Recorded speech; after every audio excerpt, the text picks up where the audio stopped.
Habari za asubuhi, habari za mchana, habari za jioni, habari za usiku, ndugu na dada mtazamaji wa channel ya IMS Tanzanian Western Field, na kukaribisha tena katika kipindi hiki kizuri. Kwa neema ya Mungu tumepata fursa nyingine ya kupata kushiriki pamoja na wewe masomo mbalimbali ya neno la Mungu kwa wakati huu.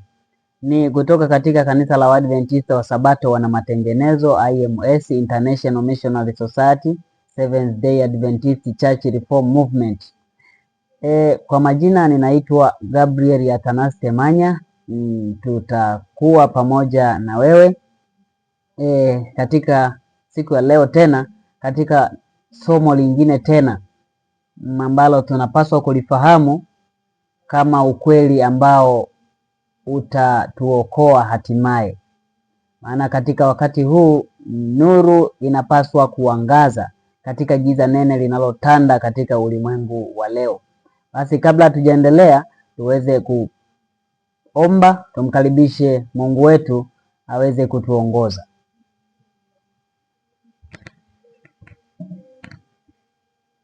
Mtakatifu, mtakatifu Baba yetu uliye mbinguni, jina lako litukuzwe. Kwa jina la Yesu Bwana, tuko mbele zako muda huu. Tunashukuru kwa ulinzi wako na upendo wako umekuwa pamoja nasi. Tunakushukuru Bwana, muda huu tunakukaribisha uweze kuwa pamoja nasi. Mbariki mtazamaji, bariki somo hili ambalo tunaenda kujifunza, ili kwamba liweze kutusogeza miguuni pako katika wakati huu wa mwisho. Tunaomba na kuamini kwa jina la Yesu, amina.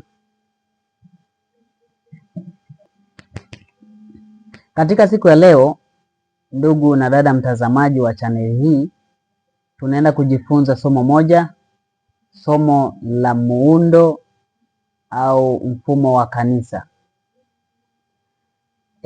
Yesu akiwa anazungumza na wanafunzi wake na makutano kuhusiana na habari za wakati wa mwisho na dalili za wakati wa mwisho na mambo gani yatatokea kama dalili za kuja kwake, alisema, tazama, manabii na makristo wa uongo watatokea, nao watadanganya wengi, hata yamkini walio wateule. Katika wakati huu wa mwisho, hasa katika ulimwengu wa Waadventista wa Sabato, kumekuwa na madanganyo, kumekuwa na manabii wengi na makristo wengi wanaodanganya wengi kuhusiana na utaratibu wa kanisa, kuhusiana na mfumo na utaratibu gani ambao kanisa la Mungu kwa wakati huu linapaswa kuwa nao. Kumekuwa na mafundisho ya namna hii, ya namna nyingine, yote yakizungumza kwa namna tofauti kuhusiana na utaratibu ama mfumo wa kanisa la Mungu duniani unapaswa kuweje. Basi leo tumeona ni vyema tukaweza kujifunza somo hili, na kwa neema ya Mungu tutapata kujua mambo mengi. Karibu sana uwe pamoja nami hata mwisho. Kuna umuhimu mkubwa wa kujifunza juu ya somo hili la muundo ama mfumo wa kanisa la Mungu leo unapaswa kuwaje. Somo hili hasa linawahusu watu wa imani ya Kiadventista, watu wanaoamini katika ujumbe wa malaika watatu na ukweli wa leo. Wanapaswa kufuatilia somo hili zuri. Katika kipindi cha leo cha wakati wa mwisho, kuna watu wengi ambao wamekuwa wakidai kwamba kanisa la Mungu halitakiwi kuwa na mfumo. Hasa katika ulimwengu wa Waadventista wa Sabato wana matengenezo. Vikundi mbalimbali hasa vya wale wanaojidai kuwa wana matengenezo, Waadventista wa Sabato wana matengenezo, vimekuwa na maoni mbalimbali na maoni tofauti tofauti kuhusiana na mfumo wa kanisa la Mungu unatakiwa kuweje leo. Na kuhusiana na maoni hayo mbalimbali, tutayapima, tutaona kwamba yanatokana na neno la Mungu ama hayatokani na neno la Mungu. Maana nuru ni lazima iangaze katika wakati huu. Kadri tunavyokaribia ule mwisho, madanganyo mengi yatakuja, na mengine mengi yatakuja kwa namna kama malaika wa nuru, kama ambavyo maandiko yanavyosema. Shetani anaweza akajibadilisha akawa kama malaika wa nuru. Hivyo katika ulimwengu wa Kiadventista kuna madanganyo mengi ambayo yamekuja kama malaika wa nuru, lakini yatadanganya wengi, hata yamkini walio wateule. Moja ya madai ambayo yanakuwa yanapingwa sana na wana matengenezo hawa ni madai ya kwamba kanisa halipaswi kuwa na mfumo unaowaunganisha waumini ama washiriki wa kanisa duniani kote. Huo mfumo wanadai kwamba ni mfumo ambao ni wa kiserikali, ni mfumo wa kipapa ambao unawaunganisha waumini wa kanisa la Mungu kote duniani, yaani wawe chini ya mfumo mmoja. Sema huo mpango si mpango wa Mungu. Na wengi wanadai kwamba kanisa kuwa na halmashauri kuu ama baraza kuu, General Conference, sio mpango wa Mungu na ni mpango potofu na ni mpango wa adui kuwaweka watu pamoja katika uasi, mpango wa kuwa na General Conference. Hao ni wana matengenezo wakidai ni Waadventista wa Sabato wana matengenezo, wanadai kwamba General Conference ama kanisa kuwa na baraza kuu la kanisa duniani kote ni mpango potofu ambao umeanzishwa na waasi. Hizo hoja zote tutaziona kama ni za kweli ama si za kweli. Na moja ya madai yao ni kwamba yani wanatumia hasa sasa kwamba kanisa lolote litakaloonekana lina GC ama lina General Conference ama lina halmashauri kuu ya kanisa ni ishara kwamba hilo kanisa limeasi. Maana mfumo huo wanauona sasa ni kama mfumo wa kipapa ambao haujatokana na maandiko matakatifu.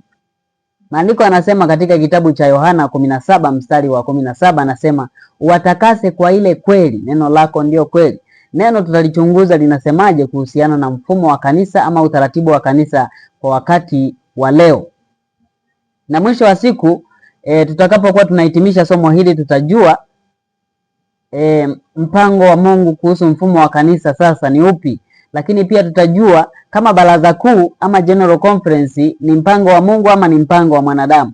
Tutaona pia kama General Conference au baraza kuu la kanisa ndio chanzo cha uasi, kwamba isipokuwepo GC, isipokuwepo General Conference ndo uasi hauwezi ukatokea. Tutaona pia kwamba madai hayo yanasemwaje na neno la Mungu. Maandiko yanasema katika kitabu kile cha Testimonies for the Church volume 5 ukurasa wa 83,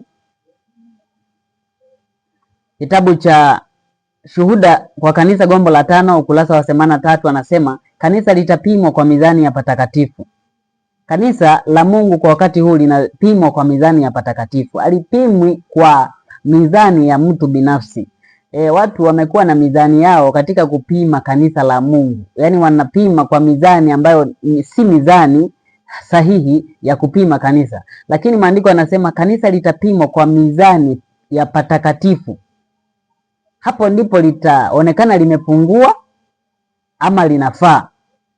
Kwa hiyo wengi wamekuwepo hasa katika ulimwengu wa Kiadventista wana matengenezo waliojitenga na kanisa la SDA, wana mizani yao mingine ambayo tutaiona kama inatokana na neno la Mungu, na matokeo ya kupima kwa mizani isiyo sahihi, unaweza ukaona kanisa ambalo ni sahihi si sahihi kwa sababu mizani ulioibeba sio sawa. Na moja ya mizani ambayo ipo katika patakatifu, hasa katika chumba kile cha pili cha patakatifu ama cha hekalu juu mbinguni, ni vitu vilivyomo ndani ya sanduku la agano ambavyo ni amri 10 za Mungu, kopo lile la dhahabu lenye ile mana na fimbo ya Haruni iliyochipuka. Na vitu vyote hivi vina maana kwa kanisa la Mungu leo.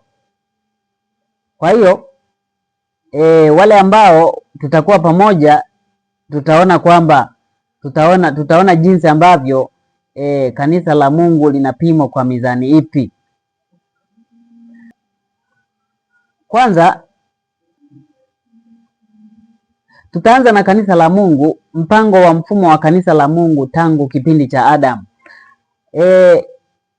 Maandiko na historia vinatueleza kwamba kanisa la Mungu liliongozwa kifamilia. Kanisa la Mungu lilianza na familia 1, 2, 3 na zaidi.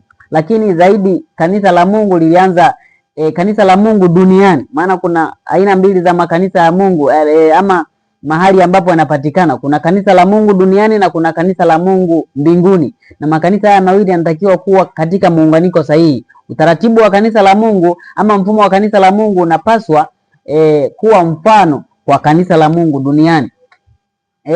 Maandiko yanaeleza kwamba kanisa la Mungu limeanza kuongozwa kifamilia, na akina baba ndio walitumiwa na Mungu kama viongozi. Akina baba ndio walikuwa viongozi wa kanisa la nyumbani. Akina baba ndio walikuwa makuhani katika kanisa la nyumbani, katika utaratibu wa kidini wa kifamilia. Na akina baba hawa walikuwa pia nuru, ama familia nzima ilikuwa nuru kwa jamii inayowazunguka. Kwa hiyo wazee kama akina Seti, akina Kenani, akina Adamu, akina Metusela, akina Nuhu, akina Henoko walikuwa ni wazee katika familia zao, wakiwa kama makuhani katika familia zao, wakiwa kama viongozi katika familia zao, kwamba ina maana baba ni kiongozi wa kanisa la nyumbani, mama anafuata kama msaidizi wake, kama ilivyo katika familia. Kama ilivyo katika familia, baba ndio kiongozi, mama ni msaidizi. Ndivyo ilivyokuwa utaratibu wa kanisa. Ulianza kwa utaratibu wa kanisa la nyumbani na kisha kuendelea kupanuka. Lakini pia wazee waasi, kulikuwa na wazee waasi ambao ni kina Kaini, nao walikuwa viongozi wa familia zao, kuziongoza familia katika uasi. Kwa hiyo wazee ambao walikuwa wacha Mungu, wao walikuwa viongozi wa familia zao wa kanisa la nyumbani, kanisa la kifamilia, kuziongoza familia zao katika uchamungu. Katika kitabu cha Wazee na Manabii ukurasa wa 141 nasema, katika nyakati za mwanzo baba alikuwa ni mtawala na kuhani wa familia yake mwenyewe, na alionyesha mamlaka juu ya wanawe hata baada ya kuwa na familia zao wenyewe. Kizazi chake kilichofuata kilifundishwa kumtazama yeye kama kiongozi katika dini na mambo mengine pia. Naona? Kwa hiyo kanisa la kifamilia, mwanzo kabisa kulikuwa na makanisa ya kifamilia. Kanisa la baba na familia yake na watoto wake wanapokuwa, yule baba kama ni wa kiume, wakianzisha familia zao, yeye baba huyu anakuwa anashirikishwa katika mambo yote, anaendelea kuwa kiongozi wa kidini kwa familia za wanawe pia. Kwa hiyo utaratibu wa kanisa ama mfumo wa kanisa ulikuwa kwa namna hiyo. Kwa hiyo jambo lolote ambalo likitokea katika familia ya mtoto, kama wanaweza kulisuluhisha wao wenyewe, wanaweza wakalisuluhisha, lakini kama jambo wanaona kwamba ni gumu, basi walikuwa wanampelekea baba ambaye ni kiongozi. Na Mungu aliwatumia hawa akina baba katika kuwa viongozi wa kanisa la kifamilia. Kwa hiyo mwanzo kabisa utaratibu wa kanisa la Mungu ulikuwa ni wa kifamilia, na akina baba walikuwa ndio makuhani na viongozi wa kanisa la nyumbani. Sasa baada ya hapo kulikuwa na utaratibu wa kanisa ambao ulizidi familia moja. Watu wakawa ni wengi, familia zikawa ni nyingi za wale ambao wanadai kuwa wacha Mungu, na hapo mfumo wa kanisa ulitakiwa kupanuka. Mfumo wa kanisa au kutakiwa tu sasa uwe wa kifamilia tena, bali uwe wa kuziunganisha familia zile zote. Mfano, baada ya Waisraeli kutoka Misri wakiwa wameshaongezeka sana, wamekuwa ni wengi, mpango mpya wa mfumo wa uongozi ama mfumo wa kanisa la Mungu, mfumo wa watu wa Mungu ulibadilika. Maana haikuwezekana kwa mzee mmoja au wazee wawili katika familia tu waweze kuweza kuongoza familia zote zile za wana wa Israeli ambao walikuwa wengi sana. Kwa hiyo Mungu kupitia kuhani wa Midian ambaye alikuwa Yethro, alitoa ushauri kwa Musa, nabii Musa, ushauri wa namna ambavyo mfumo wa uongozi katika taifa unatakiwa kuwa, ili kurahisisha uendeshaji wa mambo. Yethro alimwambia Musa kwamba katika kitabu kile cha Kutoka sura ya 18 mstari wa 21 hadi 23 anasema, zaidi ya hayo utajipatia katika watu hawa watu walio na uwezo wa kumcha Mungu, watu wa kweli wenye kuchukia mapato ya udhalimu, akawaweka juu yao wawe wakuu wa maelfu na wakuu wa 100 na wakuu wa 50 na wakuu wa 10, nao waamue watu hawa siku zote. Kisha kila neno lililo kubwa watakuletea wewe, lakini kila neno dogo wataliamua wao wenyewe.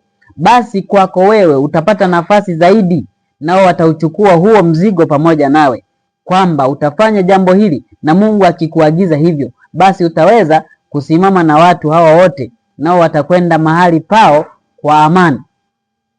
Kwa hiyo katika utaratibu huu, utaratibu uligeuka baada ya Waisraeli kuwa wengi na familia ni nyingi. Utaratibu wa uongozi ama utaratibu wa mfumo wa watu wa Mungu ukabadilika kupitia kuhani wa Midian Yethro. Alimshauri Musa kwamba uchague watu miongoni mwa hawa watu wawe wakuu, na yeye Musa atakuwa wa mwisho katika kusikiliza, katika kuamua watu. Kwa hiyo waamuzi wakachaguliwa kuwa makundi manne ambayo kundi la tano lingekuwa ni la juu zaidi, ambalo ndio Musa angehusika kuamua watu. Kwa hiyo jambo ambalo akaambiwa kwamba jambo ambalo lingewashinda katika ngazi za chini, basi wangekuletea wewe. Kwa hiyo kulikuwa na wakuu wa 10, viongozi hao wakuu wa 10, wakuu wa 50, wakuu wa mamia, wakuu wa maelfu na Musa mwenyewe na baraza lake. Kwa hiyo jambo ambalo lingewashinda wakuu wa 10, jambo ambalo lingewashinda wakuu wa 50 likapelekwa kwa wakuu wa 100 wa mamia likawashinda, likapelekwa kwa wakuu wa maelfu likawashinda, basi lingeletwa kwa Musa mwenyewe na Musa angekaa na baraza lake, basi hilo jambo lingeamuliwa. Huu ndio ulikuwa mfumo mwingine wa kanisa la Mungu.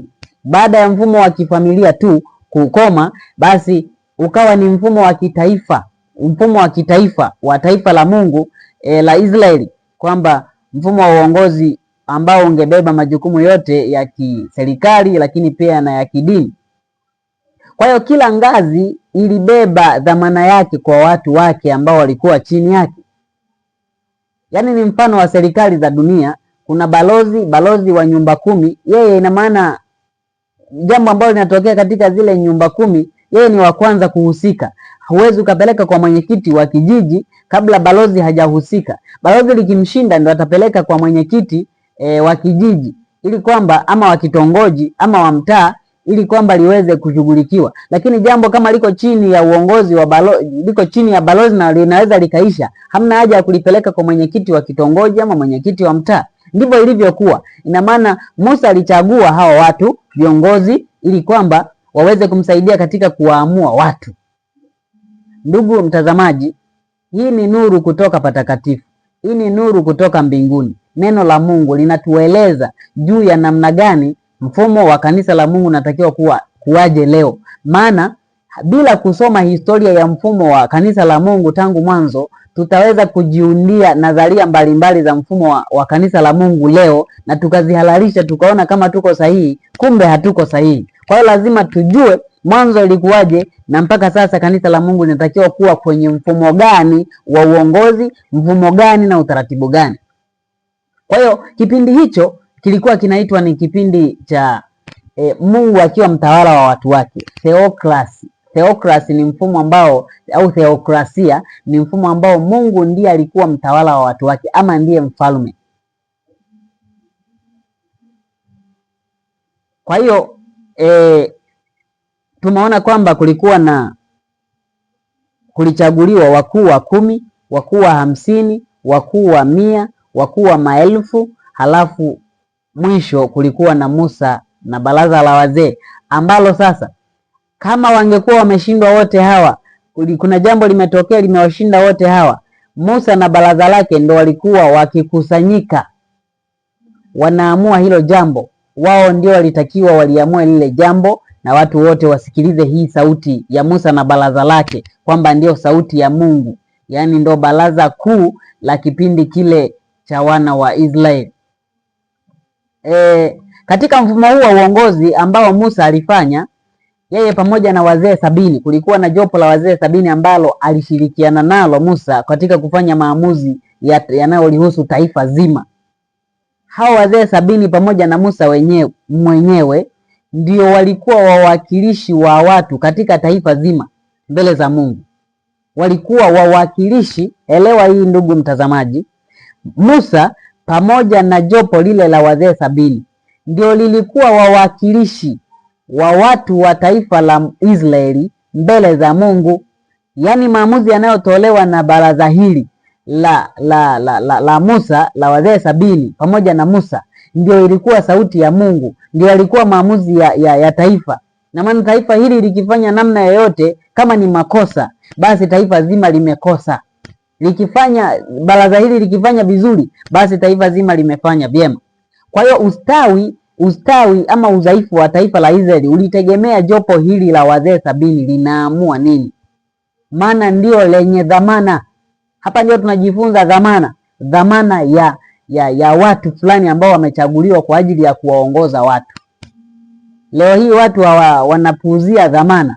Kwa mfano wanamuona mchungaji wanamwona kama tu mwenzao ambaye yani hana tofauti sana na wao, wanamchukulia tu kwa urahisi. Lakini ni kwamba kupitia somo hili tutaona jinsi gani ambavyo kuna watu ndani ya kanisa ambao wamepewa dhamana ya watu, na hao watu wakikaa wakaamua jambo ni kwa ustawi ama kwa anguko la kanisa.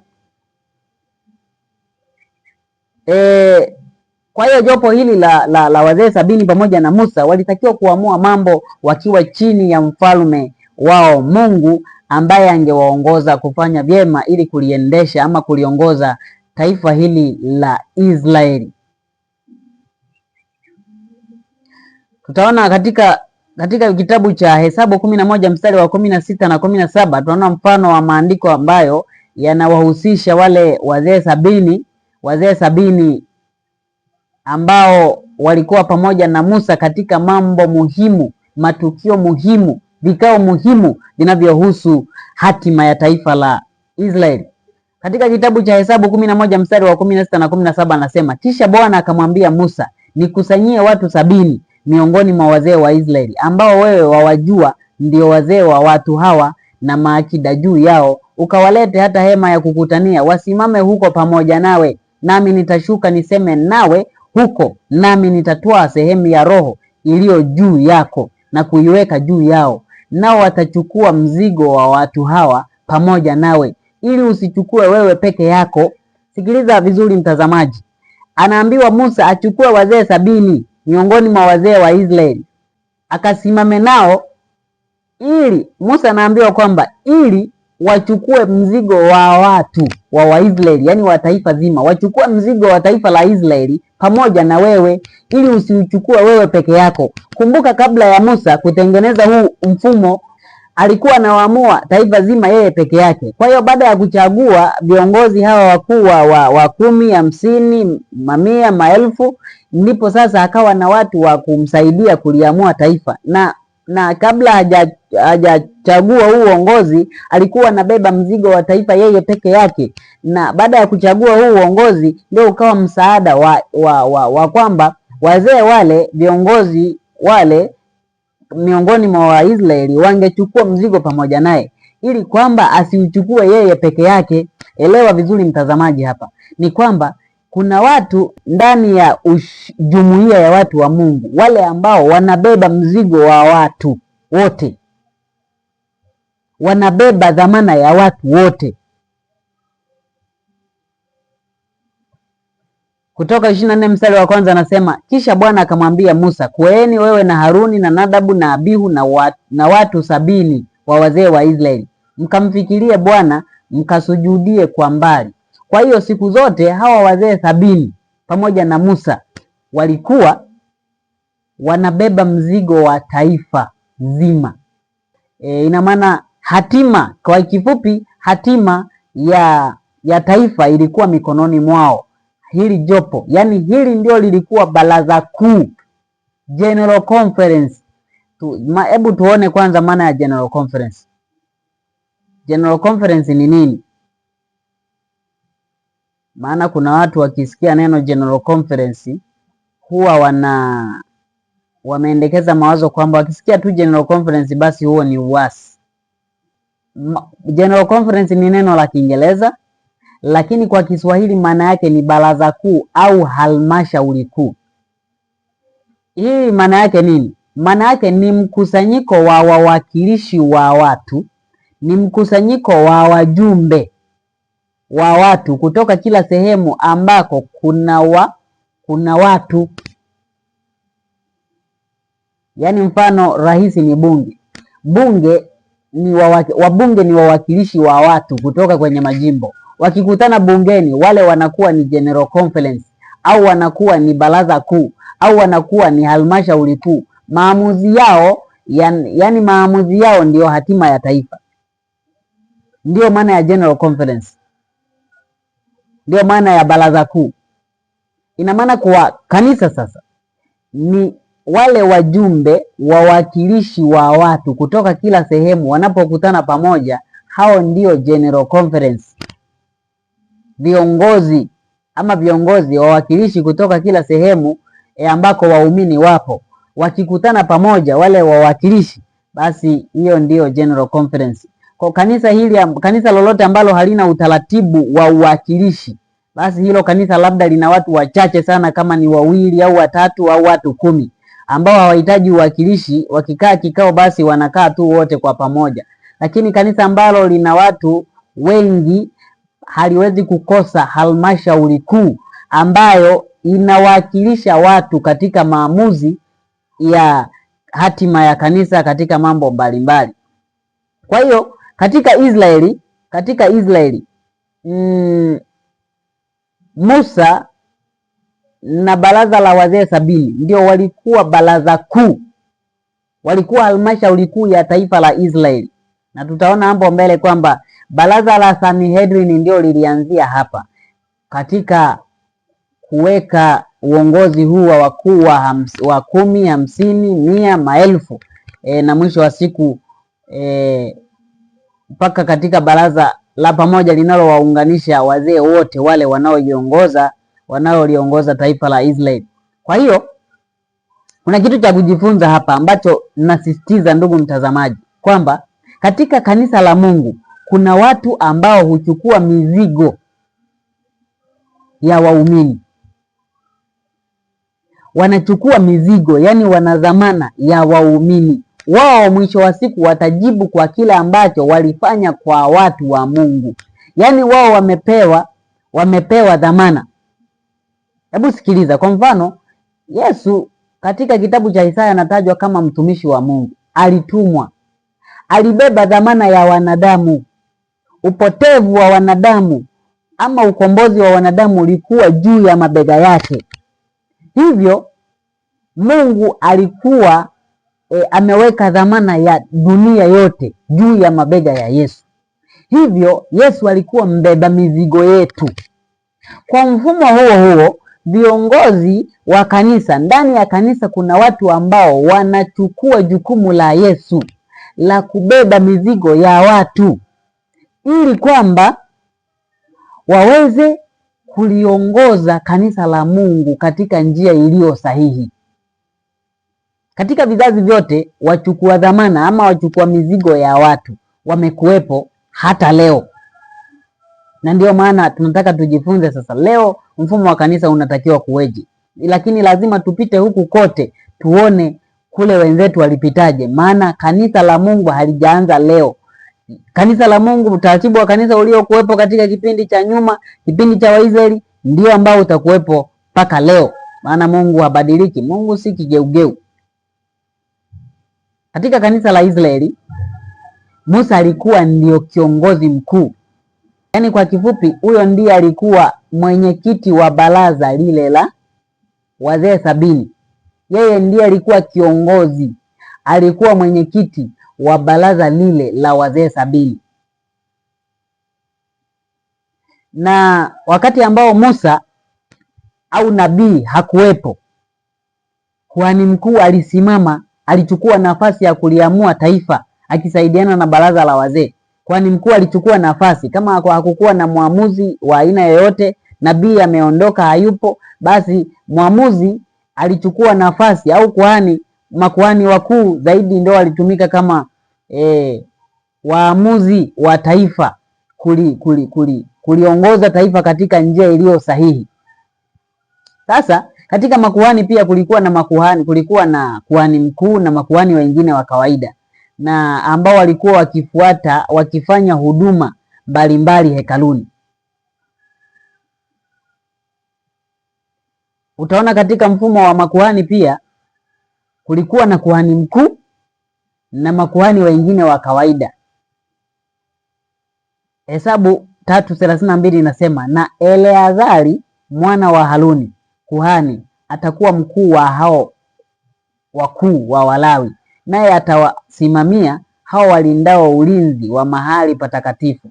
Kumbuka Haruni ndio alikuwa kuhani mkuu, lakini maandiko hapa yanasema Eleazari mwana wa Haruni atakuwa mkuu wa hao makuhani,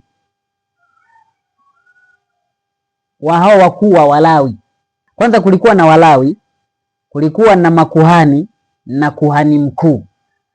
Kwa hiyo kuhani mkuu ndiye alikuwa anatoa agizo kwa makuhani wengine, na makuhani nao wanatoa uongozi kwa Walawi wote ambao walikuwa wanahusika na kazi za hekaluni. Kwa hiyo siku zote kanisa la Mungu linaenda kwa uwakilishi. Kuhani mkuu alikuwa hasemi moja kwa moja na Walawi, anasema na makuhani, makuhani wanasema na Walawi. Kwa hiyo kulikuwa kuna mfumo fulani ambao ni wa kanisa wa uwakilishi, kama ambavyo mbinguni, mfumo wa kanisa mbinguni, Baba anaongea na Mwana, Mwana anaongea na viumbe wengine wa mbinguni. Ndivyo ambavyo kanuni ya uwakilishi inaenda. Ndivyo ilivyo kwa kanisa la duniani. Mungu ana watu wake ambao amewaweka kuchukua mizigo ya kanisa lake duniani. Haya. Kwa hiyo hapa tunajifunza kwamba katika kanisa la Mungu, Mungu ameweka ngazi katika uongozi. Kwa Kiingereza anasema ranks. Ameweka ranks katika uongozi katika kanisa wa kusimamia mambo mbalimbali kanisani. Kama ambavyo kuna ngazi mbinguni, kuna Baba, kuna Mwana, kuna viumbe wengine wanafuata. Hata kwa malaika wenyewe wana ngazi zao. Kuna maserafi, kuna makerubi, wani wanatofautiana katika ngazi au katika ranks. Na hizo ranks haziwafanyi kwamba huyo mwingine ajigambe kwa sababu ni mkuu. Hapana. Ni Mungu ameweka utaratibu wa namna ya uendeshaji wa mambo. Hata katika dunia hii, kanisa la Mungu, wapo wengine wanadhani kwamba mtu fulani akiitwa askofu au akiitwa nani, basi huyo anajiona kama anajigamba sana. Hapana. Bali ni utaratibu wa Mungu ambao ameuweka ili kwamba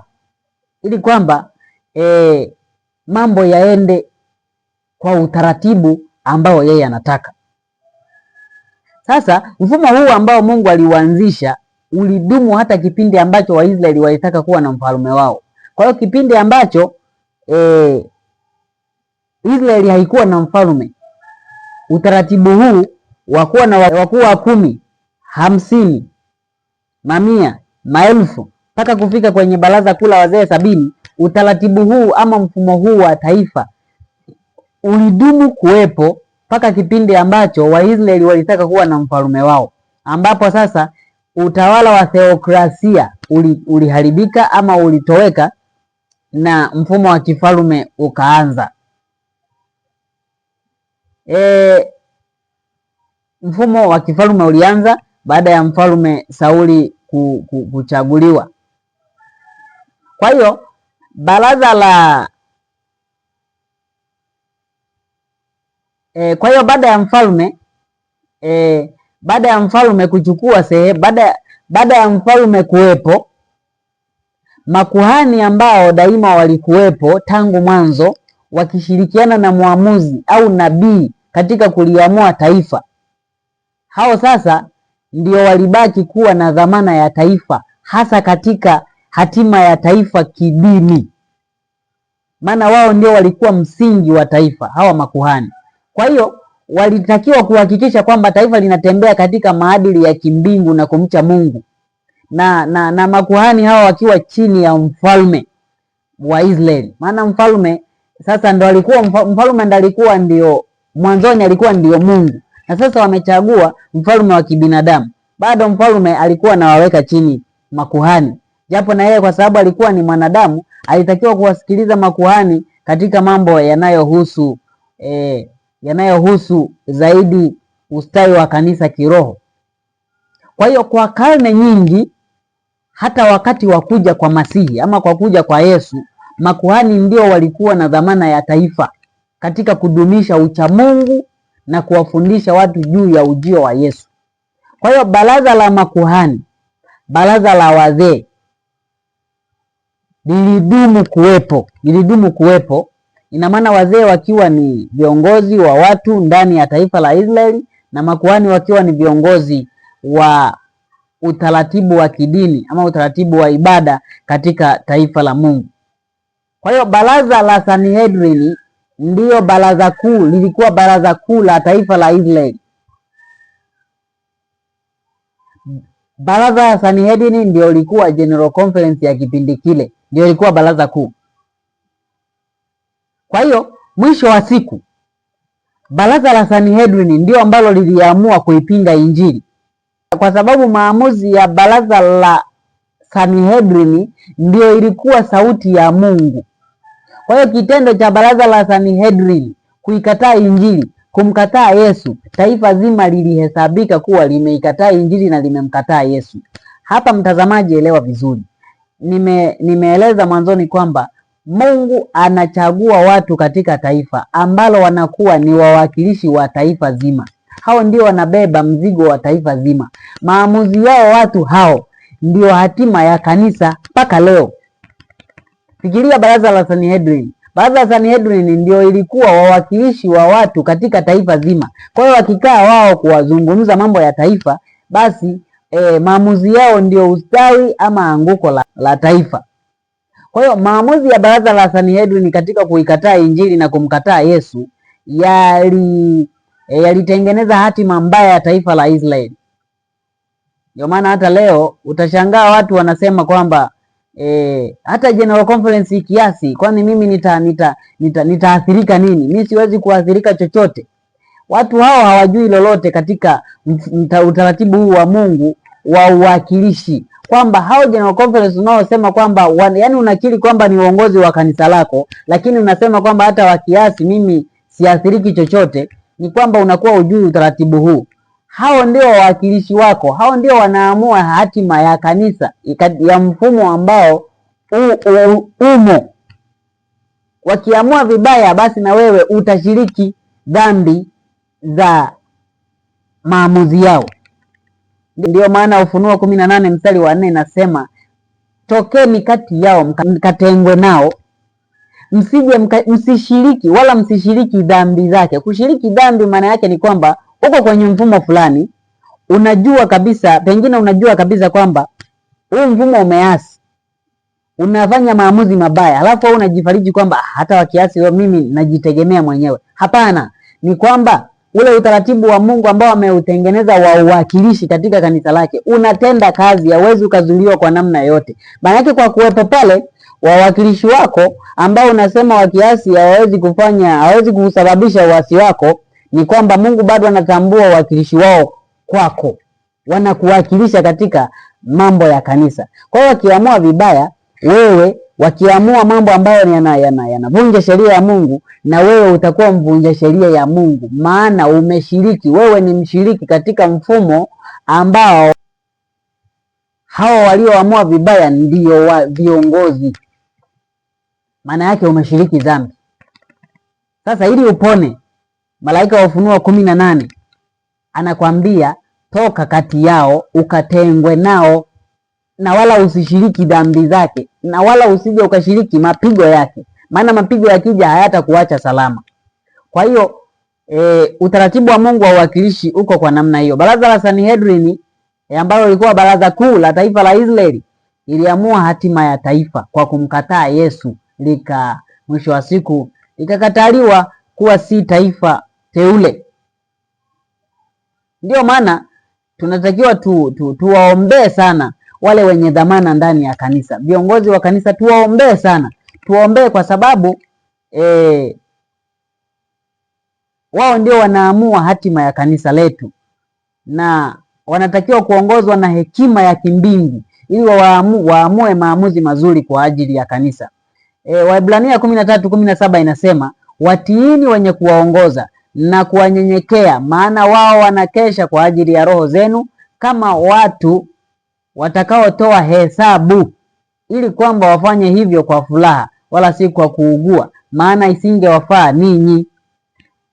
Fungu hili linaonyesha jinsi ambavyo viongozi wanatakiwa kuombewa, wanatakiwa kunyenyekewa, lakini wanatakiwa kuheshimiwa. maana wao wanakesha kwa ajili ya roho zetu, kwa roho zetu. Tumeona hapo nyuma kwamba kuna watu ambao wanabeba dhamana, wanabeba mizigo ya watu ndani ya kanisa. Kwa hiyo hao wabeba mizigo wanatakiwa kukesha kwa ajili ya roho za watu. Hapa viongozi ndio wanatakiwa kuelewa. Kila kiongozi kwa ngazi yake husika anatakiwa kukesha kwa ajili ya roho zake, maana bila hivyo kondoo hao ama wafuasi ambao wako chini yake atawapoteza ama atawaongoza kwa namna ambayo si sahihi. Lakini pia anasema kwamba ni watu ambao hao wenye kuwaongoza watatoa hesabu. Hii ndio maana ya kubeba mizigo ya watu, kubeba dhamana. Maana yake mwisho wa siku utatoa hesabu. Kwa hiyo Bwana tusaidie sana kuelewa mfumo wa kanisa ni upi, lakini pia tuelewe jumbe ambazo zinatufundisha tunatakiwa tuishije na wale ambao ni wabeba mizigo, na wabeba mizigo waelewe ni wajibu gani walionao katika kanisa la Mungu. Kwa hiyo tumeona jinsi ambavyo kanisa la Israeli ama taifa la Israeli lilikuwa na mfumo wa kanisa wa uwakilishi. Ngazi ya chini ilikuwa inaanza, yani uongozi wa taifa unaanza na ngazi ya watu 10, watu 50, watu 100, watu 1000 na mwisho ngazi ya taifa zima. Ngazi 5 za uongozi wa kanisa, lenki 5 za uongozi wa kanisa, za uongozi wa taifa ndio zilikuwepo katika taifa la Israeli. Sasa mfumo huu aliona Mungu ni mfumo mzuri sana, maana mfumo unaigwa kutoka mbinguni, sio mfumo wa kibinadamu, ni mfumo ambao unatoka mbinguni. Kwa hiyo wale wote wanaodhani kwamba mfumo wa General Conference ni mfumo wa kibinadamu, umeanzishwa na binadamu, sio kweli. Ni mfumo kutoka mbinguni ambao Mungu ametupatia. Ni mfumo mzuri ambao unaweza ukalipeleka kanisa kwenye mafanikio ya juu sana kama watu wanamtegemea Mungu, mwanzilishi wa mfumo huo. Shida ni kutokumtegemea. Shida ni kutokumtegemea Mungu aliyeanzisha mfumo huo. Kutokumtegemea basi kutasababisha mfumo mzima kuharibika, kwa sababu mwenye mfumo hajafanywa kuwa mfalme. Ni kama kipindi ambacho Waisraeli walimkataa Mungu kuwa mfalme wao. Kwa hiyo mambo mengi yangeharibika kwa sababu wamemkataa yeye. Kwa hiyo hata katika wakati huu, katika mfumo huu wa uwakilishi ambao tutauona kwa kanisa la leo unapaswa kuwaje, utaona pia kwamba Mungu anatakiwa kuwekwa mstari wa mbele na wala si mwanadamu, ili kwamba aongoze mfumo huo katika mafanikio. Baada ya kuona mfumo wa kanisa kipindi cha Waisraeli, kipindi cha wazee wa zamani, kipindi cha Waisraeli, tuone mfumo wa kanisa katika kipindi cha kanisa la Agano Jipya, yaani hasa kipindi cha mitume. Mfumo wa kanisa ulikuwaje? Maana kuna wana matengenezo wengi wanasema kwamba sisi hatuhitaji mfumo ambao unaunganisha washiriki kila sehemu, kwa sababu sisi tunaishi kwa mfumo kama walivyoishi mitume. Mitume walikuwa na mfumo huria, mfumo ambao kila mmoja alikuwa anaongozwa na dhamira yake mwenyewe. Hakukuwa na mfumo wa kuunganisha watu, sijui jawepo kiongozi wa GC na nini, hakukuwa na mambo hayo. Kwa hiyo tunarudi kipindi cha mitume, tuone kipindi cha mitume sasa kanisa lilikuwa na mfumo gani? Maana tumesema kwamba kanisa litapimwa kwa mizani ya patakatifu, na ni mizani ya kimbingu, halipimi kwa mizani ya kibinadamu. Mizani ya kimbingu inasemaje? Tuone kanisa la kipindi cha mitume lilikuwa na mfumo gani wa kanisa, ambao utatusaidia kupangua giza ambalo limefunika ulimwengu wa leo juu ya somo hili muhimu la muundo ama mfumo wa kanisa. Baada ya mfumo wa uongozi wa kidini wa taifa la Israeli, yaani baraza la Sanhedrin, kumkataa Yesu, basi Yesu alichagua wengine. Alichagua wengine katika taifa lile lile, akachagua wengine ambao walikuwa tayari kumsikiliza, na hapo alikuwa tayari sasa kuongoza upelekaji wa injili duniani kote kutumia wale watu ambao walikuwa wamewachagua, hasa ukianza na wale mitume 12 na wanafunzi wengine. Sasa tuone mfumo wa kanisa ulikuwaje katika kipindi hiki cha mitume. Maandiko yanaeleza kwamba, maandiko yaliyovuviwa yanaeleza kwamba mitume walirejea wakati wa Musa katika kuweka mfumo wa kanisa. Wale ambao wanadhani kanisa la mitume halikuwa na mfumo wa kanisa unaowaunganisha waumini wote, wanatakiwa kusikiliza vizuri hapa kwamba kanisa la mitume lilikuwa na mfumo tena madhubuti. Kitabu cha Matendo ya Mitume ukurasa wa 92 aya ya 2. Kitabu cha Acts cha Matendo ya Mitume kile cha roho ya unabii ukurasa wa 92 aya ya 2 Kiingereza. Anasema hivi, ni majukumu ya dhati yako juu ya wale walioitwa kutenda kama viongozi katika kanisa la Mungu kwenye dunia. Katika siku ambazo Mungu ndio alikuwa mtawala wa watu wake, tumeona ni theokrasia.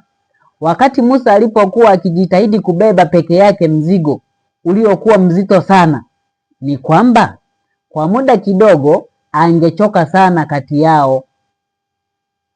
Alishauriwa na Yethro kupanga kwa busara mgawanyo wa majukumu. Akaambiwa, uwe wewe kwa ajili ya watu mbele ya Mungu. Yesu alimshauri, nawe umletee Mungu maneno yao, nawe utawafundisha zile amri na sheria, nawe utawaonyesha njia ambayo inawapasa kuiendea na kazi ambayo inawapasa kuifanya. Yethro alishauri zaidi kwamba watu kuteuliwa kutenda kama wakuu wa maelfu, wakuu wa 100 na wakuu wa 50 na wakuu wa 10.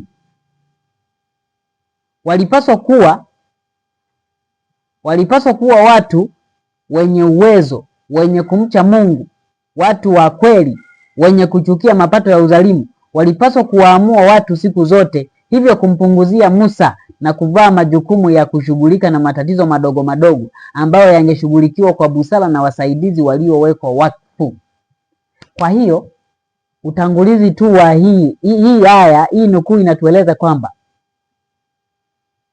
mitume walirejea. Mfumo wa kanisa unatakiwa kuwa kama kipindi kile cha wana wa Israeli, maana kanisa ni lile lile moja. Mifumo mingi ambayo aliiweka Mungu katika taifa la Israeli ndio itadumu katika kanisa la Mungu katika vizazi vyote duniani, na ndio utaratibu ambao uko mpaka mbinguni. Taifa la Israeli Mungu alilichagua kama kuwa ishara ya mambo na mifumo ambayo itakuwepo katika mbingu mpya na nchi mpya. Kwa hiyo ndio maana hata kanisa la mitume walirejea utaratibu na mpango wa kanisa la Mungu katika kipindi cha Israeli. Kwa hiyo ushuhuda huo unaonesha kwamba mpango wa Mungu haubatilishwi kame kwa sababu ya uasi. Kuna wale ambao wanadhani kwamba kuwa na baraza kuu ama GC ndio kuasi. Kwa hiyo GC ikiondolewa kukawa na utaratibu mwingine, basi uasi umekuwa umezuiliwa. Kitu hicho hakipo. Angalia mfumo wa GC ule wa baraza kuu la Sanhedrin ndio ulimkataa Yesu.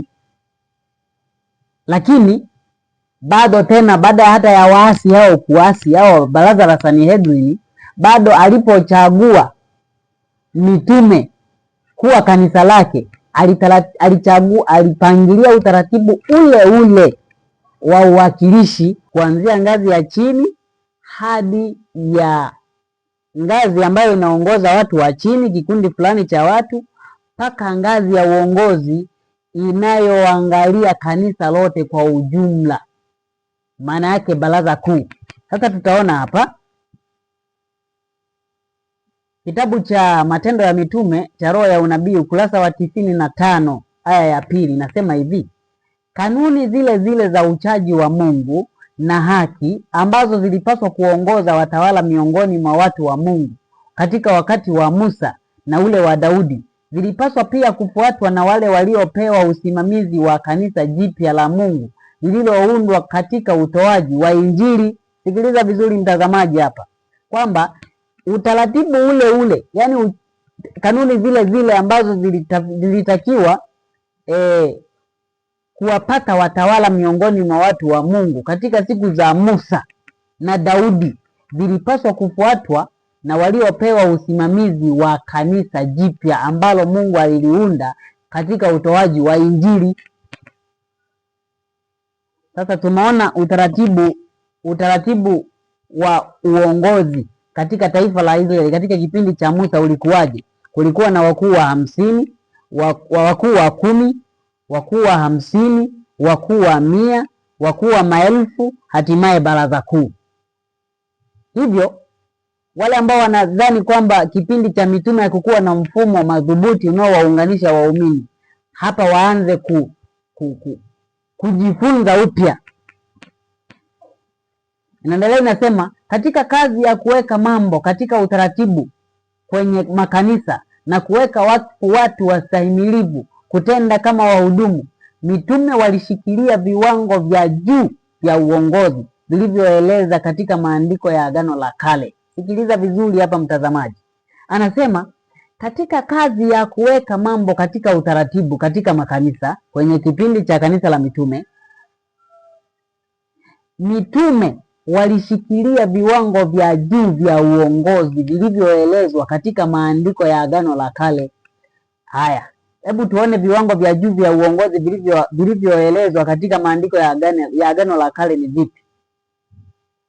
Viwango vya juu vya uongozi vilivyoshikiliwa katika kipindi cha Agano la Kale ni manabii, waamuzi, makuhani. Hao ndio walikuwa na viwango vya juu vya uongozi katika kipindi cha Agano la Kale. Kwa mfano, utamkuta Musa alikuwa ndio kiongozi wa taifa zima. Haruni alikuwa kuhani mkuu wa taifa zima. Yoshua alikuwa mwamuzi wa taifa zima. Gideoni, akina Samueli, utaona ndio walikuwa wanashikilia viwango vya juu vya uongozi katika Agano la Kale. Unaambiwa hivi, ndio viwango vya uongozi ambavyo mitume walivishikilia katika kanisa la awali. Anasema hivi, walidumisha kwamba yule ambaye ataitwa kusimama kwenye nafasi ya wajibu wa kuongoza katika kanisa, maana imempasa askofu awe mtu asiyeshtakiwa neno, kwa kuwa ni wakili wa Mungu, asiwe mtu wa kujipendeza mwenye nafsi yake, asiwe mwepesi wa hasira, asiwe mlevi wala mgomvi, asiwe mpenda mapato ya aibu, bali awe mkaribishaji, mpenda wema, mwenye kiasi, mwenye haki, mtakatifu, mwenye kudhibiti nafsi yake, akilishika lile neno la imani. Vile vile kama alivyofundishwa, apate kuweza kuwaonya watu kwa mafundisho yenye uzima na kuwashinda wenye kupinga. Tito 1:7 hadi 9. Kwa hiyo tunaona kumbe kanisa la awali la mitume lilizingatia mfumo ule ule uliokuwepo zama za Musa. Kwa hiyo lilikuwa na viongozi wa 10, wa 50, wa 100, wa maelfu, hatimaye baraza kuu. Tutaona hapo mbele. Narudia tena, wale ambao wanadhani kanisa la mitume lilikuwa na mfumo huria wa kutenda kila mtu anapotaka, waanze kujifunza upya, maana hayo yalikuwa ni mawazo potofu. Kanisa la Mungu lina utaratibu na muundo wake tangu kipindi cha Musa, utadumu mpaka mwisho wa wakati. Sasa lengo la Mungu kwetu sisi kutuonyesha haya ni lipi? Ni kwamba ili tujifunze mfumo wa uongozi ama mfumo wa kanisa ule ambao aliweka kipindi cha Musa. Tukijifunza ule mfumo ndio tutajua mfumo wa kanisa unaotakiwa kuwepo leo. Lakini tusipojifunza ule mfumo wa uongozi uliokuwepo kipindi cha Musa, leo tutajitengenezea mizani yetu sisi wenyewe. Tutaanza kusema GC ni mfumo ambao sio wa Mungu. Tutaanza kupima kanisa kwa mizani isiyo ya patakatifu. Tutaanza kupima kanisa kwa mizani ya kwetu sisi wenyewe. Mwisho wa siku tutapotea. Ndio tunageuka kuwa manabii wa uongo ambao watawapoteza hata yamkini walio wateule. Kwa hiyo tuepuke huo mtego wa shetani. Wana matengenezo wengi, vikundi vingi wana matengenezo vilivyotoka ndani ya SDA vinapinga utaratibu wa mfumo wa Mungu ambao unawaunganisha washiriki wote duniani. ni kwamba shetani yuko macho, ni simba ungurumaye akitafuta mtu wa mmeze. Unaweza ukadhani umejinasua kutoka kwenye uasi mmoja ndio umeenda sehemu salama, kumbe amekutoa kwenye uasi mmoja na kupeleka kwenye uasi mwingine. Pasipo uongozi wa Mungu, pasipo neema ya Mungu ni upotevu tu. Unaweza ukatoka kwenye kanisa la SDA unasema hili kanisa limeasi na namna gani, kumbe shetani anakokupeleka kwingine ndio kwenye matope zaidi. Kwa hiyo tunatakiwa kumwomba Mungu. Ndio maana masomo yaliyopita tumeeleza juu ya matengenezo sahihi. Kanisa la wana matengenezo, kanisa la Waadventista wa Sabato wana matengenezo waliotabiriwa ni lipi kwa mujibu wa unabii, ili tusije tukapotea. Maana tunaweza tukaenda kwenye njia ambayo sio, na mwisho wa siku tukatengeneza mafundisho ambayo yanapingana na nuru za mbinguni. Kutoka kitabu cha Shuhuda kwa Kanisa, gombo la kwanza, ukurasa wa 653, neno la Mungu linasema yeye, yaani Mungu, kupanga kwamba tunapaswa kujifunza somo la utaratibu na mfumo kutoka kwenye utaratibu mkamilifu uliowekwa katika siku za Musa kwa manufaa ya wana wa Israeli. Kwa hiyo tukijifunza mfumo wa watu wa Mungu na utaratibu kipindi cha Musa, tutajua leo kanisa linatakiwa kuwa katika utaratibu upi.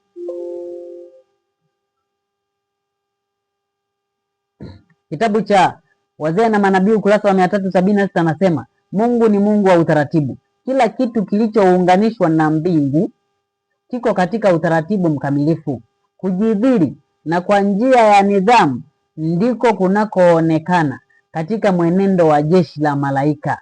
Mafanikio huweza kupatikana tu kwa utendaji wa kimaafikiano. Mungu anahitaji utaratibu na mpangilio katika kazi yake hivi sasa kuliko ilivyokuwa katika siku za Waisraeli. Mtazamaji, narudia tena hii sentensi.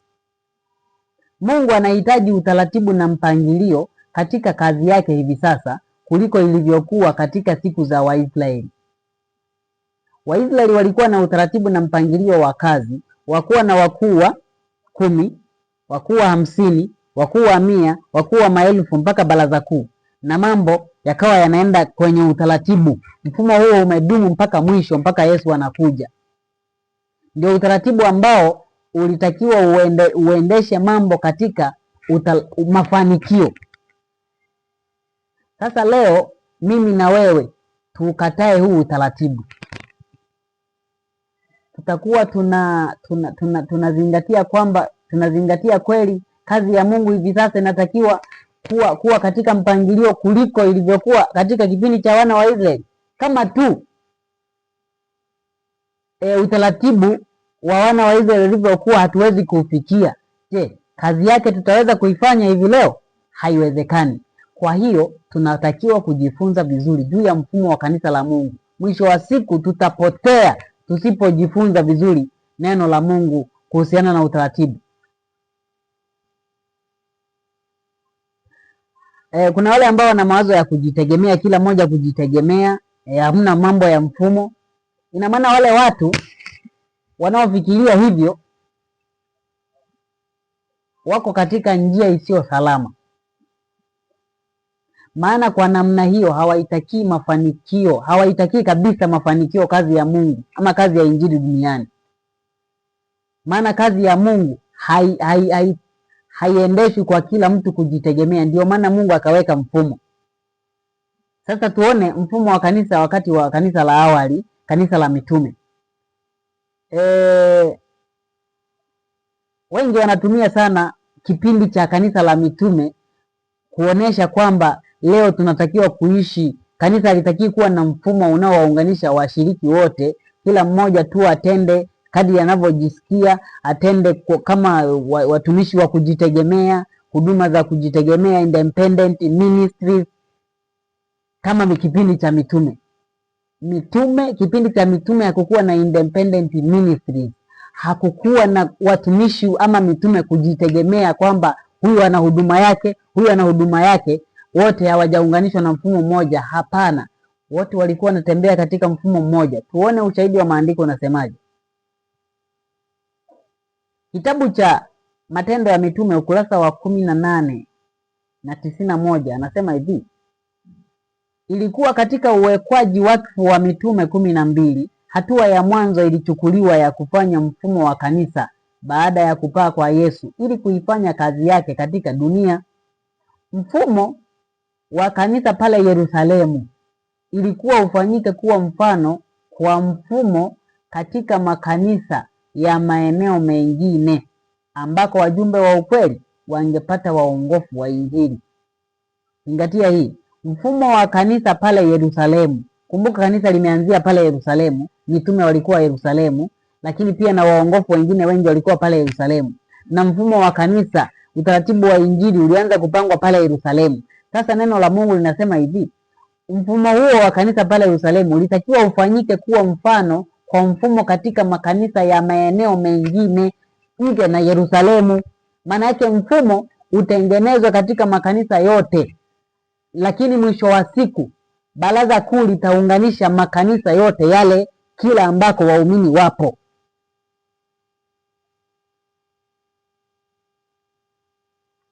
Ukurasa wa 91 aya ya pili, kitabu cha Matendo ya Mitume cha Roho Nabii anasema, kisha katika historia ya kanisa la awali, wakati makundi mengi ya waumini yalipoundwa ndani ya kanisa katika sehemu mbalimbali za ulimwengu, muundo wa kanisa uliboreshwa zaidi ili kwamba utaratibu wa kazi yenye muunganiko ingedumishwa. Sasa wale wanaosema kanisa la mitume lilikuwa na utaratibu huria, kila mmoja anaenda kivyake, wanatoa wapi hayo mambo? Ndio maana ya kwamba kama usomi maandiko utadanganyika tu. Maandiko yaliyovuviwa yanasema makanisa yalipoundwa sehemu mbalimbali duniani ambako injili ilikuwa imefika, muundo wa kanisa uliboreshwa ili kwamba utaratibu wa kazi yenye muunganiko, yani makanisa yote yaliyoundwa duniani kote yaliunganishwa yafanye kazi kwa muunganiko kama kitu hiki kimoja. Kila mshiriki alishawishika kufanya vyema iliyo sehemu yake. Kila mmoja alipaswa kufanya matumizi mema ya vipawa alivyopewa. Baadhi walikuwa wamejaliwa na Roho Mtakatifu kwa kuwa na vipawa maalum. Wa kwanza mitume, wa pili manabii, wa tatu walimu, kisha miujiza, kisha karama za kuponya wagonjwa na masaidiano na maongozi na aina za lugha. Lakini makundi haya yote ya watendakazi yalipaswa kutenda kazi kwa muunganiko. Leo hii kuna independent ministries za watu wanaojidai wa Adventista wa Sabato, wana matengenezo, tena wanasapotiana katika mambo mengi tu, ila sasa watengeneze muunganiko mmoja, hicho kitu hawana habari nacho. Ni njia iliyopotoka. Kama kuna mtazamaji ambaye yupo katika kanisa hilo la Adventista wa Sabato wana matengenezo, ambao wanapinga mfumo wa kanisa ambao unawaunganisha waumini kokote walipo, huyo yuko gizani na wala hana mfano wote, anatembea katika giza. Yaani katika giza huwezi ukatembea njia hii ukarudi kwa njia hiyo hiyo, lakini katika nuru njia unaiona unakotokea na unakoenda. Katika giza huoni unakotokea wala unakoenda. Kuhusiana na somo la mfumo wa kanisa, lazima tutembee tuone tulikotoka. Kipindi cha wana wa Israeli, kikaja kipindi cha mitume nao tumeelezwa waliiga utaratibu uliotumika kuwapata viongozi kipindi cha Agano la Kale. Kwa hiyo ukitembea kwenye nuru utaona mfumo wa kanisa la Mungu natakiwa kuwaje. Kwa hiyo wote wanaopinga mfumo wa kanisa nao waunganisha washiriki wote duniani, anatembea katika njia isiyo salama. Na kwa kweli tutaona huko mbele wao wanapinga nuru kutoka patakatifu, ile inayowakilishwa na fimbo ya Haruni. Sasa katika kipindi cha kanisa la awali kulikuwa na watu ambao walikuwa na jukumu la uangalizi wa makanisa yote, kama tulivyoona kwamba makanisa yote, makundi yote duniani yaliyokuwa yameundwa yalitakiwa kuletwa katika muunganiko mmoja, ndivyo ambavyo kulikuwa na watu ambao ni viongozi walikuwa wanahusika na kuiangalia kazi ya Mungu duniani kote. Tukumbuke tangu zama za Waisraeli, ile baraza la wazee 70 lililokuwa linaongozwa na Musa au nabii au mwamuzi, lilikuwa hilo ndio linaangalia kazi ya Mungu ama mwenendo wa taifa lote zima. Ndivyo ambavyo kwa kipindi hiki tutaona jinsi ambavyo baraza la kanisa, baraza kuu la kanisa au halmashauri kuu ya kanisa ndio linahusika katika kuangalia kazi ya Mungu duniani kote, kwamba makanisa yanaendeleaje duniani kote.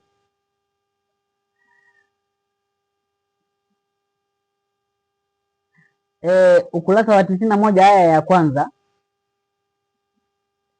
kitabu cha Matendo ya Mitume cha Roho Nabii kinasema, muundo wa kanisa pale Yerusalemu ulitakiwa kufanyika kama mfano kwa muundo wa makanisa katika sehemu ambako wajumbe wa ukweli wangepata waongofu wa Injili.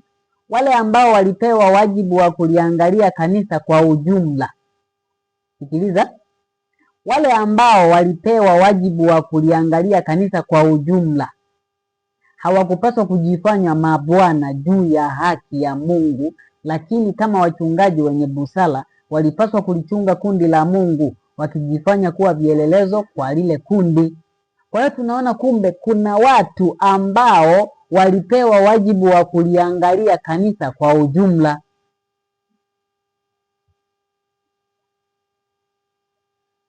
Kwa mfano leo baraza kuu na viongozi mbalimbali wa baraza kuu wa idara mbalimbali wana wajibu wa kuangalia kanisa lote kwa ujumla duniani linaendaje katika kila idara, katika kila namna, kuhakikisha kwamba wanaliangalia kanisa kwa ujumla duniani kote. Ina maana lile baraza la kanisa pale Yerusalemu ndio lilipewa jukumu la kuliangalia kanisa lote kwa ujumla, kila sehemu ambako injili imeshafika. Ina maana kazi ya baraza hilo la wazee na mitume ilikuwa ni kuamua mambo mbalimbali yahusuyo kazi ya injili duniani na kokote kule ulimwenguni. Kwa mfano, baraza la wazee na mitume pale Yerusalemu liliamua kesi ile ya kuhusu kula nyama zilizotolewa sadaka kwa sanamu. Watu walitakiwa wale au wasile. Kutoka kitabu cha Matendo 15 mstari wa kwanza hadi wa 29 utaona kisa hicho. Baraza la kanisa hilo ndio ilikuwa halmashauri kuu ya kanisa pale Yerusalemu. Walipokusanyika wajumbe wawakilishi wa makanisa mbalimbali kutoka kila sehemu wakakutana pale Yerusalemu, ndio wangeamua hatima ya kanisa. Hao ndio walikuwa wana wajibu wa kuangalia kanisa kwa ujumla duniani. Sasa tuone baraza kuu ama General Conference ya kanisa wakati wa mitume. Kutoka kitabu hiki cha Matendo ya Mitume cha Roho Nabii ukurasa wa 95 kinasema, mfumo ambao ulidumishwa wakati wa kanisa la Kikristo la awali uliwafanya waweze kusonga mbele kama jeshi lililotiishwa. Lilifunikwa kwa silaha za Mungu. Japo makundi ya waumini yalikuwa yamesambaa katika eneo kubwa, wote walikuwa washiriki wa kundi kuu moja. Wote walitembea kwa pamoja kwa muunganiko kati ya mmoja na mwingine. Zingatia haya maelezo. Walitembea, yani mfumo wa ulidumishwa wa kanisa, wakatembea na kusonga mbele kama jeshi lililotiishwa. Kumbuka wote tunafahamu jinsi jeshi linavyoendeshwa. Yaani hamna mtu yeyote anayeenda kwa tofauti. Huyu anayeenda kwa tofauti anaonekana ni muasi.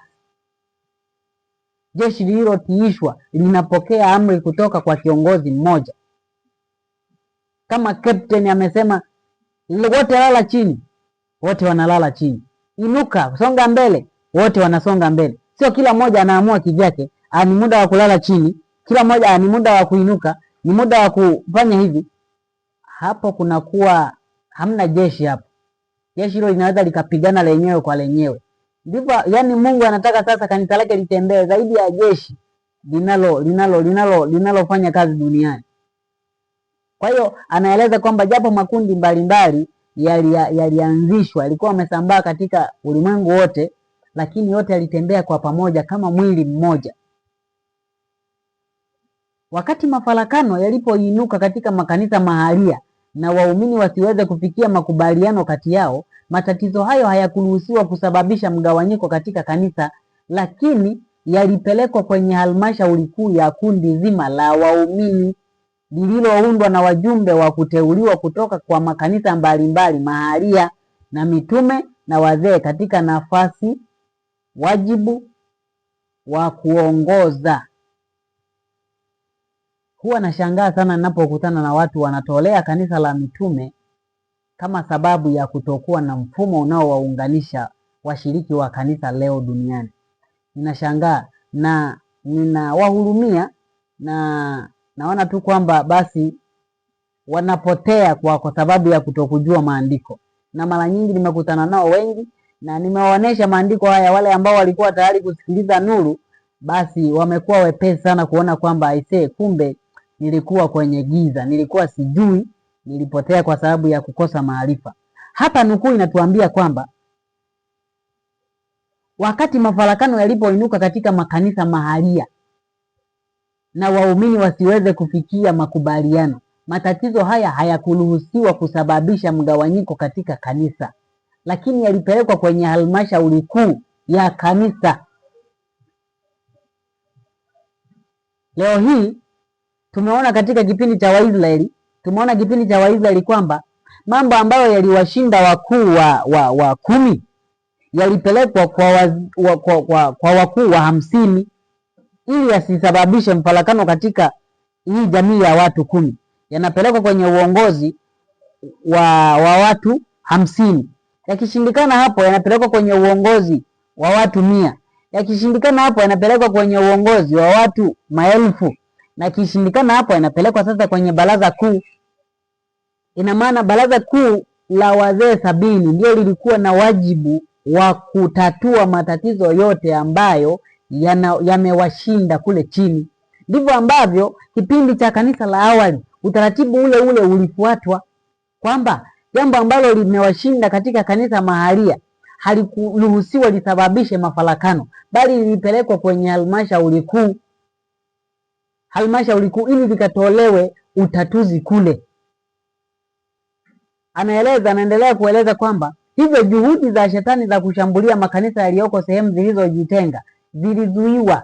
Juhudi za pamoja kwa sehemu ya pamoja na mipango ya adui kuvuruga na kuharibu ilizuiwa.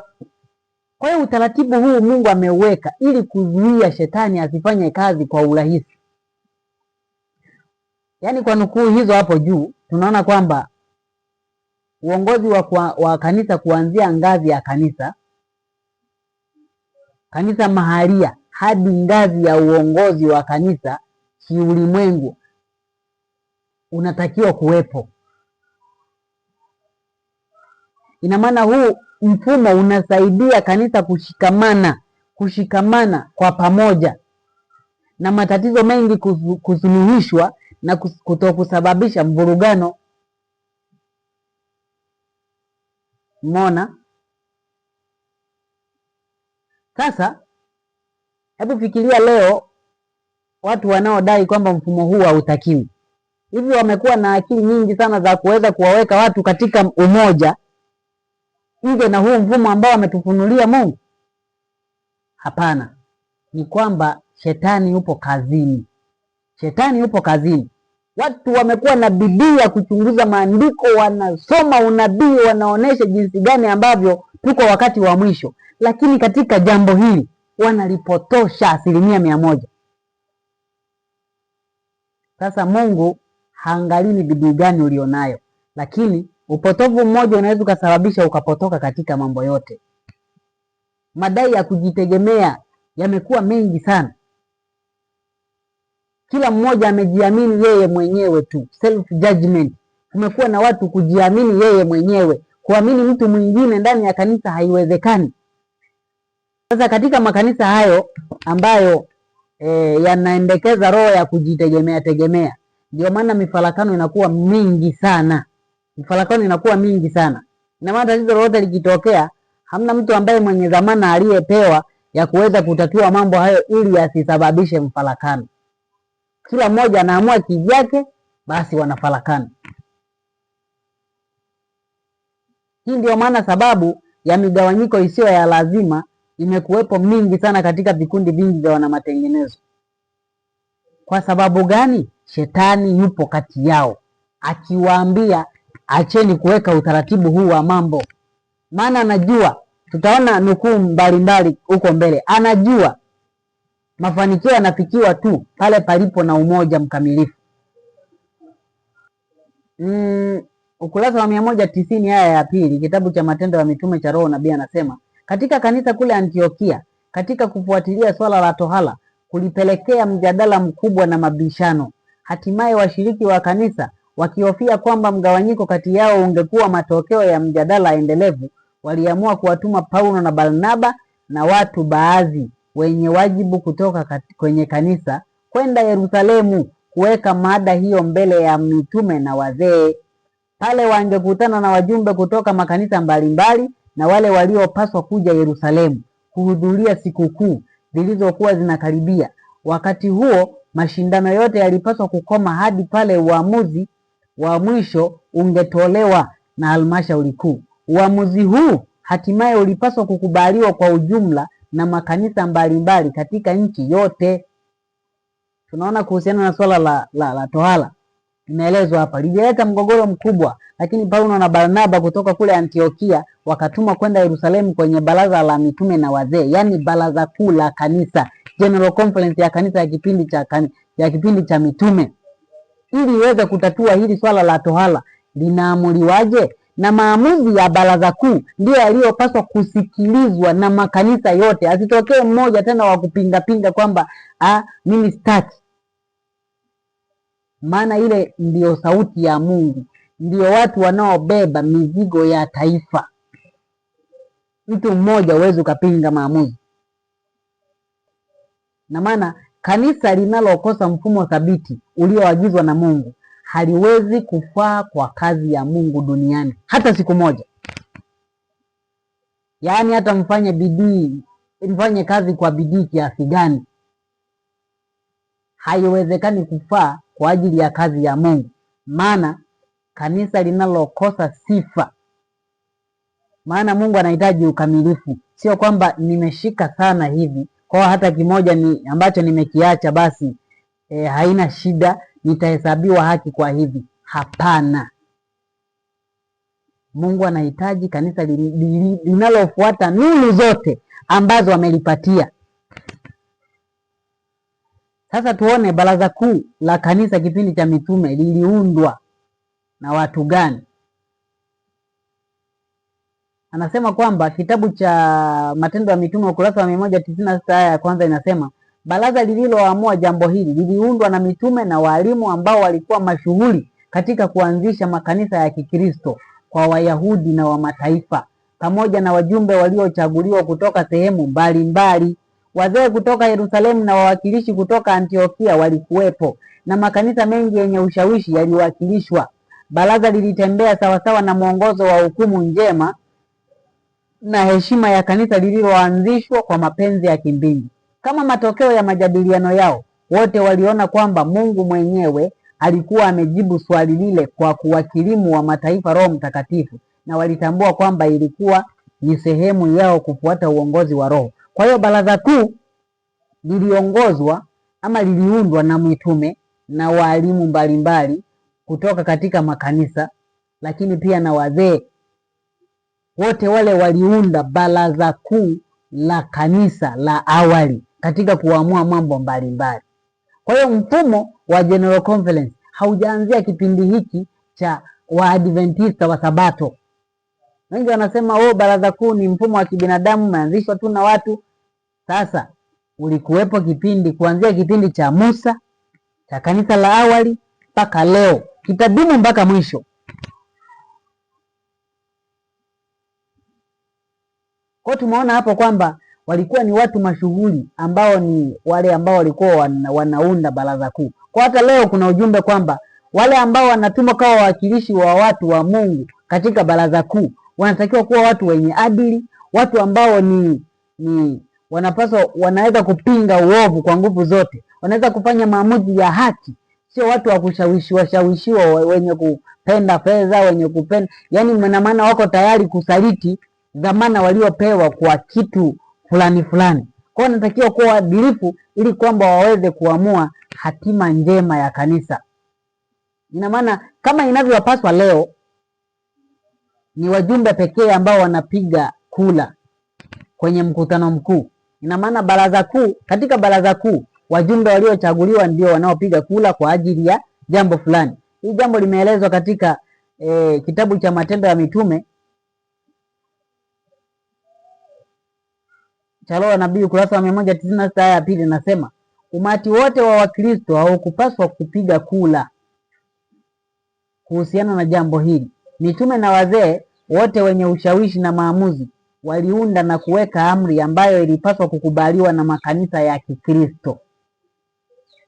Ndio maana baraza kuu linapoamua mambo, si kwamba Wakristo wote ndio waliopiga kula, bali wawakilishi, wale wajumbe wawakilishi ndio wanaoenda kupiga kula.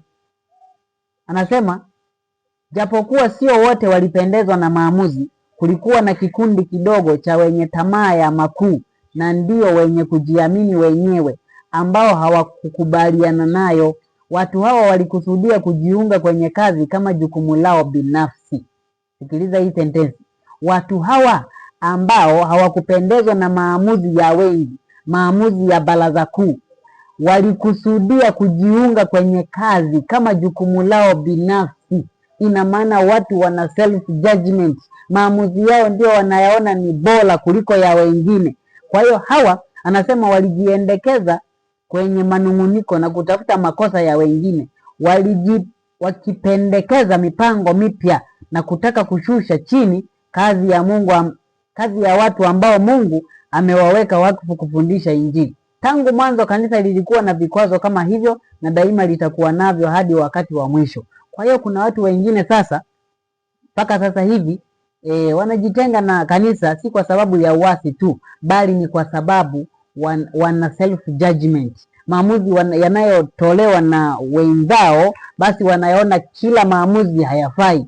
Mpaka wangehusishwa wao ndio wangeona kwamba maamuzi haya ni sahihi ama si sahihi. Yaani mpaka wangehusishwa wao. Nje na kuhusishwa kwao, basi wanaona kwamba maamuzi ya wengine hayawezi kusikilizwa. Anasema watu hao wangekuwepo daima mpaka wakati wa mwisho ndani ya kanisa. Kwa hiyo kanisa la Mungu la kweli la Waadventista wa Sabato linapaswa kuwa na mfumo wa kanisa wa ngazi zote za kanisa zinazotakiwa mpaka baraza kuu, kama ilivyokuwa kipindi chote kilichopita. Na huu mfumo unatengeneza muunganiko sahihi wa watu wa Mungu katika kufanya kazi ya Injili kwa mafanikio. Tutaona Yakobo akifanya kazi, mzee Yakobo akifanya kazi kama kiongozi wa baraza kuu la awali la baraza kuu la kanisa la awali. Roho Mtakatifu aliona si vyema kuweka sheria za maadhimisho kwa waongofu kutoka kwa wamataifa, na maoni ya mitume kuhusiana na jambo hili ilikuwa sawa na maoni ya Roho wa Mungu. Yakobo aliamua kwenye baraza na uamuzi wake wa mwisho ulikuwa, Yakobo alisimama akaamua kwamba iwe hivi. Akasema tusiwataabishe wale waliomgeukia Mungu katika mataifa. Hili lilikomesha mjadala kwa maneno yale ya Yakobo. Katika mfano huu tunaona ukanusho wa fundisho lililochukuliwa na kanisa Katoliki la Roma kwamba Petro alikuwa mkuu wa kanisa. Wale ambao wamedai kwamba ni mtangulizi wao kama mapapa hawana msingi katika maandiko wa udanganyifu wao huo. Hakuna kitu katika maisha ya Petro kinachoidhinisha dai kwamba alikwezwa juu ya ndugu zake kama mwakilishi wa aliye juu. Kama wanaodai kuwa wafuasi wa Petro walifuata mfano wake, wangeridhika daima kubaki katika usawa na ndugu zao. Katika tukio hili, Yakobo huonekana kuwa amechaguliwa kutangaza uamuzi uliofikiwa na baraza, na daima tangu kipindi cha Agano la Kale, mwamuzi au nabii, kwa mfano Musa, ndiye alikuwa msemaji wa baraza lile la wazee. Kama mwenyekiti alikuwa msemaji wa lile baraza la wazee 70. Kwa hiyo hapa tunaona baraza kuu la kipindi cha kanisa la awali, Yakobo alichaguliwa kuwa msemaji, kuwa mwenyekiti wa maamuzi ya baraza kuu la wazee. Yakobo alifikiria kuvuta mawazo ya ndugu zake kwa ukweli kwamba katika kumgeukia Mungu, wa mataifa wamefanya hatua kubwa katika maisha yao, na zaidi shauri hilo lisingepaswa kutumika kuwataabisha kwa masuala ya kutatanisha na kutia mashaka yenye manufaa kidogo, wasije wakavunjwa moyo katika kumfuata Kristo. Kitabu cha Matendo ya Mitume cha Roho ya Nabii, ukurasa wa 194 na 195. Kwa hiyo tunaona hapa Yakobo akiwa kama president wa baraza kuu ama chairman, mama mwenyekiti wa baraza kuu la kanisa la awali.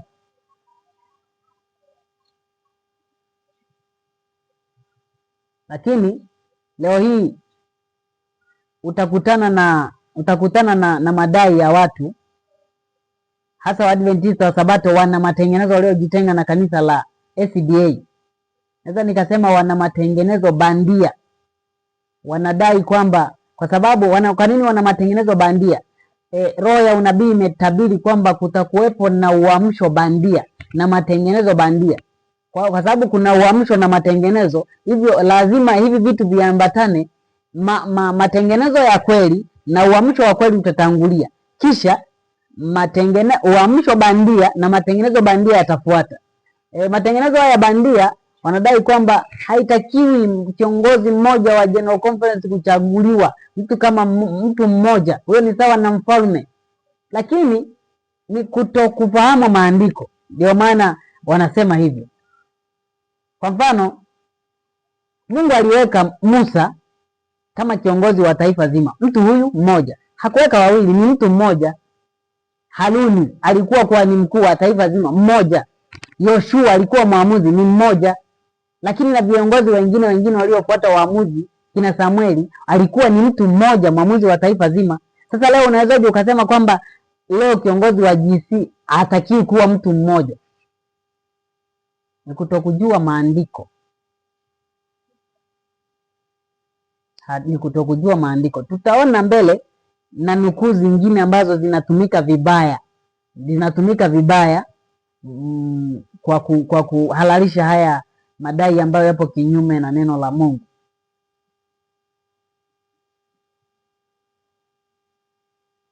Kwa tunaona kanisa la awali lilikuwa na baraza kuu, lilikuwa na General Conference. Leo hii katika kanisa la mwisho mfumo ni ule ule, haubadiliki. Kwa hiyo ndugu mtazamaji, naamini kwamba umejifunza mengi kutoka kwenye somo hili la mfumo wa kanisa ama muundo wa kanisa, kutoka kipindi cha Adamu, kipindi cha wazee, lakini pia kipindi cha Waisraeli na kipindi cha kanisa la awali. Tumeona kwamba kulikuwa na mfumo mmoja, kipindi cha Waisraeli, kipindi cha Musa, kulikuwa na utaratibu wa uwakilishi, wakuu wa 10, wakuu wa 50, wakuu wa 100, wakuu wa maelfu, hatimaye baraza kuu. Lakini pia hivyo nukuu zimetuambia za roho ya unabii kwamba utaratibu ule ambao ulitumika katika kipindi cha Musa ndio ambao mitume waliutumia katika kuunda ama kutengeneza mfumo wa kanisa katika kipindi cha awali cha kanisa la awali. Na tumeona kwamba walikuwa na baraza kuu, maana yake na ngazi zingine zote za chini zilikuwepo. Na kwa kufikia hapo, naamini kwamba mtazamaji umepata kitu kuhusiana na mfumo wa kanisa. Wale wote ambao wanasema baraza kuu ni mfumo wa kibinadamu, hao wote wanatembea gizani, hawajui maandiko. Kwa neema ya Mungu wageuke, wanapoona somo hili popote pale wageuke, waone kwamba mfumo wa wakilishi ameutumia Mungu tangu siku zote, tangu kwenye familia mpaka ndani ya kanisa lake, kiulimwengu. Mfumo wa wakilishi ndio utaratibu wa Mungu siku zote. Kwa hiyo muundo wa kanisa, somo la muundo wa kanisa tutaendelea nalo katika sehemu nyingine ya pili. Tutaona jinsi ambavyo kanisa la Mungu linapaswa kuwepo, linatakiwa kuwa katika mfumo gani mpaka kipindi chetu hiki cha leo. Ndugu mtazamaji, na kukaribisha katika sehemu nyingine itakayofuata ya somo hili, na Bwana akubariki sana. Kama una swali lolote, una maoni yoyote, unaweza ukapiga simu namba ama ukatuma meseji namba 0748208437 au ukaweka komenti yako chini ya video hii. Tutaiona komenti hiyo na tutaweza kuifanyia kazi. Sisi ni Waadventista wa Sabato wana matengenezo IMS, International Missionary Society of Seventh Day Adventist Church Reform Movement. Karibu tena katika somo lingine na ninakutakia wakati mwema. Basi tuhitimishe somo hili kwa ombi. Baba yetu uliye mbinguni, jina lako litukuzwe. Katika jina la Yesu tuko mbele zako muda huu. Tunashukuru kwa nafasi hii na fursa hii umetupatia ya kujifunza nuru hii kuhusiana na kanisa la kweli. Kanisa la kweli linapaswa kuwa katika utaratibu gani na mfumo gani? Tunakuomba Bwana, ukatusaidie sana tukaweze kuelewa nuru hizi, na watu wote ambao wamekosa kuelewa nuru hizi basi wakazifahamu katika siku hii na kipindi hiki kabla mwisho ule haujaja. Maana wengi wamepotea kwa kupokea mafundisho ya uongo kuhusiana na utaratibu ama mfumo wa kanisa unatakiwa kuweje. Leo hii wanapima hata kanisa lako Bwana kwa mizani isiyo sahihi na kuliona kwamba halifai. Kwa hiyo wanamhuzunisha sana Roho wa Mungu. Roho wako wanamhuzunisha. Bwana, tunaomba ukawasaidie na ukatusaidie sote, ili kwamba mwisho wa siku tukaweze kufaa kwa ajili ya ujio wako mara ya pili. Tunaomba na kuamini kupitia jina la Yesu. Amina.